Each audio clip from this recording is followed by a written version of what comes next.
Anda kembali di Dua Sisi, saya ingin ke Mas Nurholis yang tadi menyinggung soal misi Trump yang menjadi inisiator dan memprakarsai gencatan senjata ya seolah-olah antara Iran dan Israel. Ini namanya pinter-pinteran Trump toh namanya. Pinter-pinteran Trump. Oke. Ya tentu di satu sisi saya menghargai hal itu gitu ya. Tapi soal kemarahan dia terhadap Israel, saya kok meragukan itu gitu. Kan kita sama-sama tahulah Trump dan juga beberapa presiden Amerika sebelumnya dalam konteks perang seperti ini kan selalu berwajah ganda kan gitu.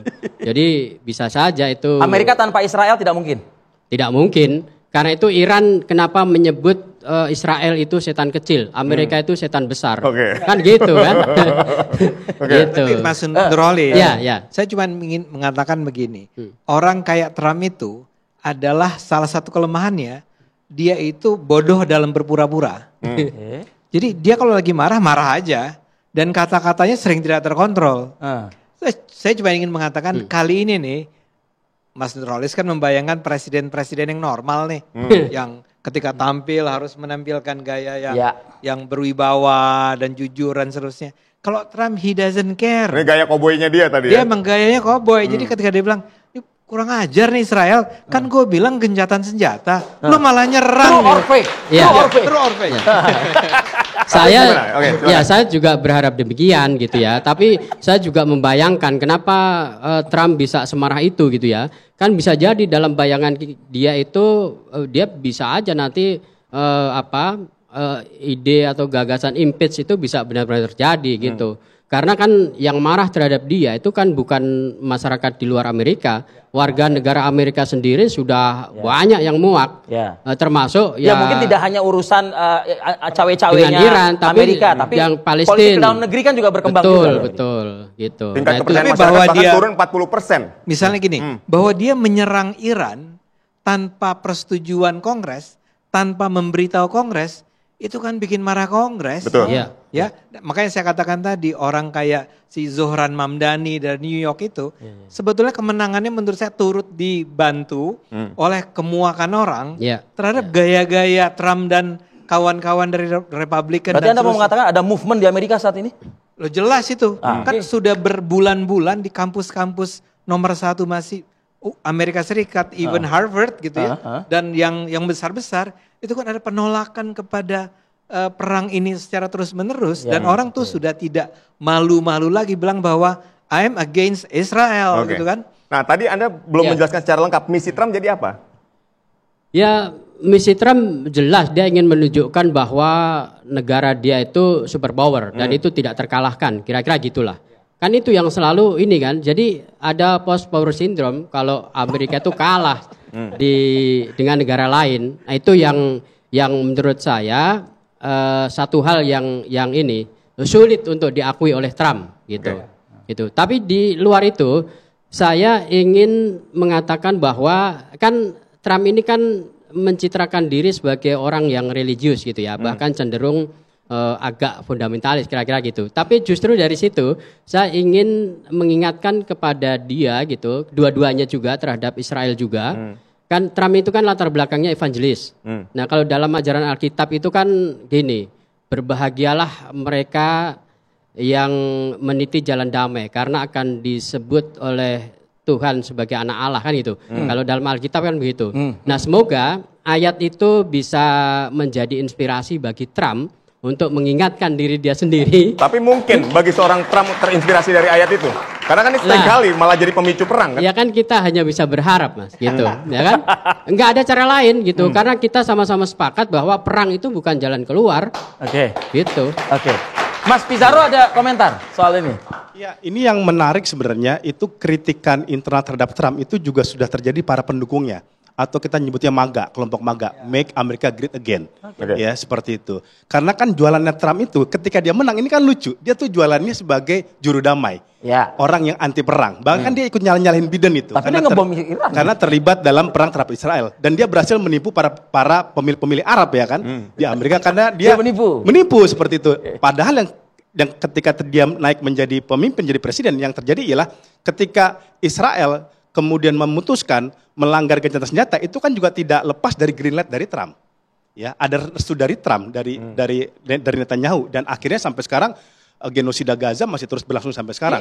Begitu juga Netanyahu tuh tidak mungkin juga berani menyerang Iran tanpa juga restu dari Donald Trump. Ya, jadi inilah yang kemudian di internal Amerika itu juga terjadi gonjang-ganjing yang begitu sangat kuat. Karena pendukung-pendukung Trump itu balik mempertanyakan mana doktrin American First yang selama ini digadang-gadangkan di kampanye. Ini kan doktrinnya simpel aja. Doktrinnya itu ialah fokus pada ekonomi domestik dan juga mengurangi perang di luar negeri.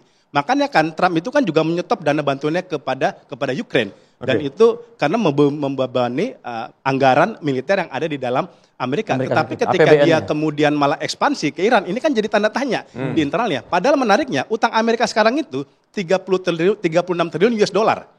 23%-nya aja untuk bayar bunga APBN. Makanya kan kenapa dia ke Timur Tengah nyari investasi atas bisikan Elon Musk. Kamu nggak bisa terus begini, kalau nggak kita akan disalib sama Cina. Seperti itu. Oke. Silakan. Tapi ya mungkin ada satu hal juga yang luput dari kita ya. Ini perang ini kan di balik itu juga ada bisnis senjata ya. Dan itu sebagian besar kan dipasok oleh Amerika dan Eropa. Ya, terutama Spanyol ya. Spanyol itu kan mendominasi pasokan senjata ke berbagai negara. Ini juga tidak bisa kita abaikan gitu. Suka tidak suka, di balik perang ini ada bisnis senjata yang menggiurkan juga cuannya. Gitu. Nah inilah yang perlu kita cermati. Lalu yang kedua, berarti suplai senjata terhenti dong berarti kalau gencatan. Atau perang usai gitu misalnya. Betul kan, berhenti hanya sementara. Sebentar lagi kan bisa perang terjadi gitu. Kenapa bisa berlanjut? Karena gini, Iran itu sudah memberikan warning bahwa dia akan keluar dari NPT. Nah artinya kalau dia keluar itu dia bebas mengembangkan senjata nuklir.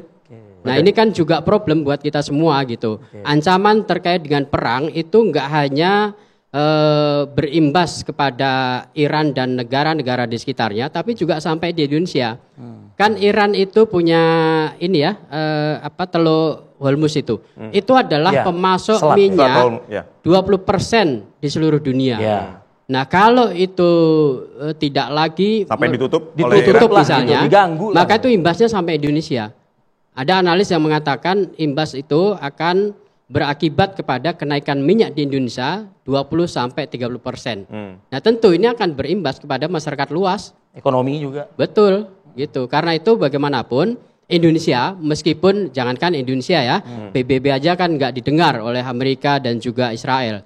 Tetapi menurut saya Indonesia harus terus menyuarakan bagaimana perang itu bisa dihentikan. Caranya gimana? Indonesia nggak bisa sendirian, dia harus bekerja sama dengan OKI misalnya. Kan OKI salah satu yang mengutuk soal perang ini gitu ya. Lalu negara-negara Arab di Timur Tengah. Nah selama ini kan sebagian besar dari mereka kan diam melihat ini.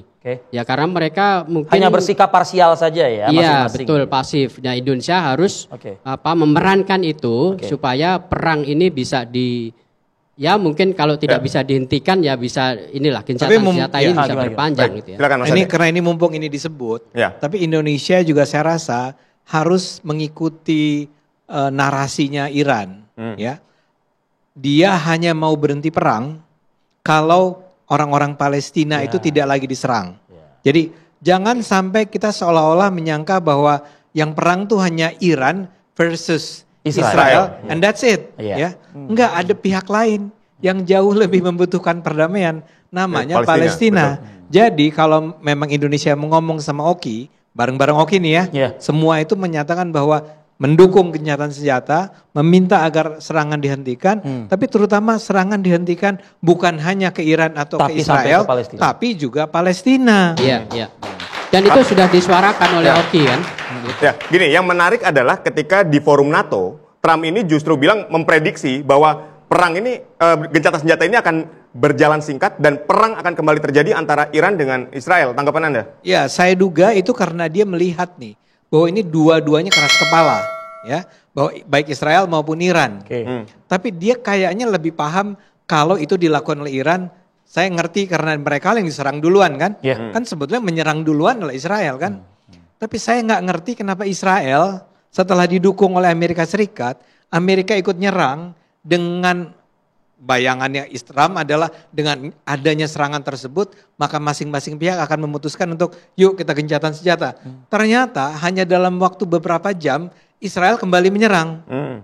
Jadi dia melihat bahwa ini Benjamin Netanyahu ini udah nggak bisa dipegang juga.